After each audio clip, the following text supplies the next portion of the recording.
Uangnya enaknya dipakai buat apa ya? Buat beli LKS atau buat jajan?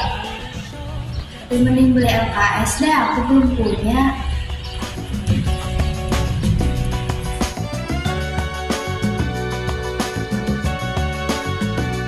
In this night, a starry sky, my baby told me with a sigh, saying words that Uangnya sisa 10.000 nih. Aku tabung aja deh. Pengertian skala prioritas. Skala prioritas adalah ukuran kebutuhan yang tersusun dalam daftar berdasarkan tingkat kebutuhan seseorang, dimulai dari kebutuhan paling penting sampai kebutuhan yang bersifat bisa ditunda pemenuhannya. Berdasarkan skala prioritas, manusia diharapkan mengetahui mana kebutuhan yang harus didahulukan dan mana kebutuhan yang harus ditunda. Manfaat skala prioritas kebutuhan. 1. Kebutuhan utama terpenuhi. Hal ini terjadi karena Anda menyadari dan paham kebutuhan utama yang harus didahulukan dibandingkan membeli hal yang bukan prioritasnya. Walaupun memiliki pendapatan yang cukup besar, penghasilan yang dimiliki akan terasa kurang jika tidak memiliki prioritas kebutuhan. 2. Keuangan lebih terkendali. Dengan membeli kebutuhan berdasarkan prioritas, keuangan Anda juga dapat lebih terkendali. Anda dapat hidup lebih hemat dan mampu menyisihkan sisa uang untuk dana darurat atau kegiatan produktif lainnya. 3. Perencanaan keuangan berjalan dengan baik. Rencana keuangan akan berjalan sebagai mestinya sesuai berdasarkan jumlah yang sudah dianggarkan terlebih dahulu. Jika menerapkan skala prioritas kebutuhan, Anda akan lebih bijak menggunakan uang sesuai prioritas yang ditetapkan. 4. Membantu mengukur pencapaian tujuan. Manfaat terakhir, Anda bisa mengetahui hal atau kebutuhan yang belum terpenuhi dan memonitor progres dari tujuan keuangan yang sudah direncanakan. Faktor-faktor yang memengaruhi skala prioritas. 1. Tingkat pendapatan. Jika semakin tinggi pendapatan individu, akan semakin luas alternatif pilihan kebutuhan hidupnya. Jika semakin rendah pendapatan individu, maka alternatif pilihan kebutuhan hidupnya akan sedikit. Dapat disimpulkan bahwa prioritas kebutuhan individu akan berbeda antara orang yang memiliki pendapatan tinggi dan orang berpendapatan rendah. 2. Status sosial. Semakin tinggi status sosialnya, kebutuhan semakin meningkat. Contoh adalah kepala desa. Ia tidak hanya wajib memenuhi kebutuhan dirinya dan keluarga, melainkan juga harus merencanakan pemenuhan kebutuhan desa dan warga. 3. Lingkungan sosial. Lingkungan sosial merupakan alasan masyarakat harus pintar mengatur prioritas. Lingkungan yang membentuk individu menjadi konsumtif. Jika hidup di lingkungan keluarga yang kaya, tentu kebutuhan yang dikejar berbeda dengan orang yang tinggal di lingkungan miskin. Cara menyusun skala prioritas.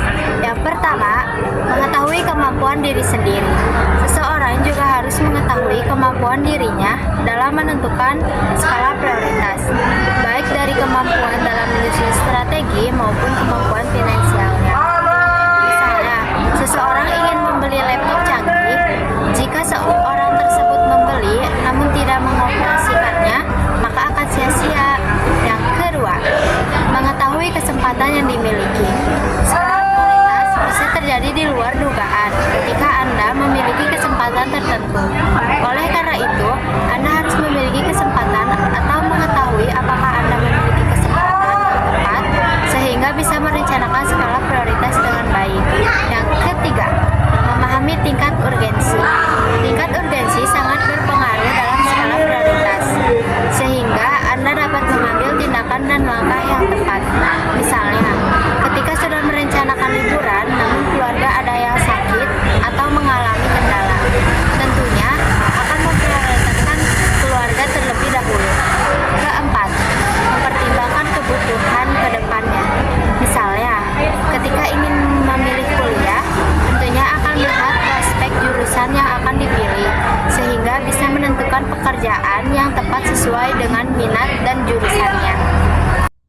Definisi literasi keuangan. Literasi keuangan adalah pengambilan keputusan yang tepat berdasarkan pengetahuan tentang konsep dasar pengelolaan keuangan.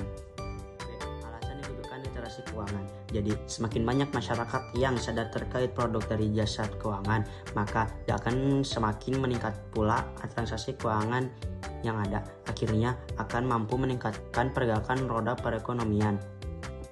C. Manfaat literasi keuangan. Ada dua manfaat jangka panjang yang bisa didapatkan.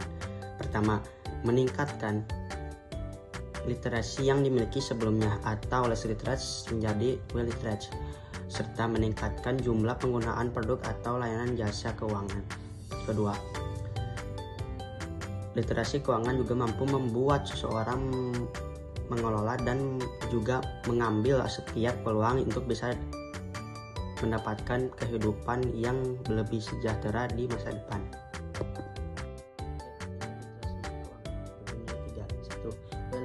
Apabila seorang yang pada tingkatan ini, orang tersebut berarti mempunyai pengetahuan dan keyakinan terkait lembaga jasa keuangan. Orang tersebut juga sudah mengenal akan produk dan jasa keuangan di dalamnya. Jadi, orang tersebut paham betul akan fitur, manfaat, risiko, hak, dan kewajiban terkait keuangan. Mereka juga mempunyai kemampuan yang baik dan dalam memanfaatkan produk serta jasa keuangan. Yang kedua, sufficient leverage. Dalam tingkatan ini, seseorang mempunyai pengetahuan dan keyakinan terkait lembaga jasa keuangan dan produk dari jasa keuangan. Orang tersebut juga sudah mengenal fitur, manfaat, risiko, hak dan kewajiban terkait produk dan jasa keuangan. Yang ketiga, less leverage. Mereka yang berada pada tingkatan ini memiliki pengetahuan terkait lembaga jasa keuangan dan produk serta jasa keuangan saja. Yang keempat, not leverage. Mereka yang tergolong pada tingkatan ini dinilai tidak mempunyai pengetahuan yang baik serta keyakinan terhadap lembaga jasa keuangan dan produk serta jasa keuangan. Sekian dari saya. Terima kasih.